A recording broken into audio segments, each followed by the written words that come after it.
माझ्या गाडीवर लिहिलेलं होतं रडायचं नाही लढायचं. काय वाक्य होतं लिहिलेलं? रडायचं नाही लढायचं. मी असं येत होतो तिकडून धुळ्याकून, माझ्या मागे गाडीत मला ओव्हरटेक केलं, तर त्या बाईनं ते वाचलं माझ्या गाडीवर. रडायचं नाही आता, आता रडायचं नाही, आता लढायचं. म्हणजे माहिती घेतली कोण आहे काय. विचार केला केला एक दिवस ती मला भेटायला आली घरी. ही सत्य घटना आहे, मी ह्याच्यात सांगतो. ते म्हणे दादा तुमचं ते गाडीवर वाचलं म्हणे, मी आता रडायचं नाही लढायचं. तेव्हापासून ठरवलं म्हणे मला लढायचंच. म्हणलं बाई लढणं मी कोण मना केलं तुला, कोण काय ओळख. ती होती रावसाहेब दानवे साहेबाची पोरगी, केंद्रीय मंत्र्याची. तिच्या काही घरगुती वादामुळे ते घटस्फोट झालेला आहे.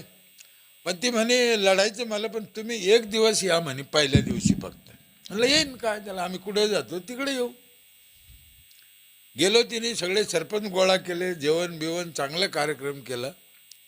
रडायचं नाही लढायचं एक वाक्य वाचलं, ती पोरगी आमदार झाली.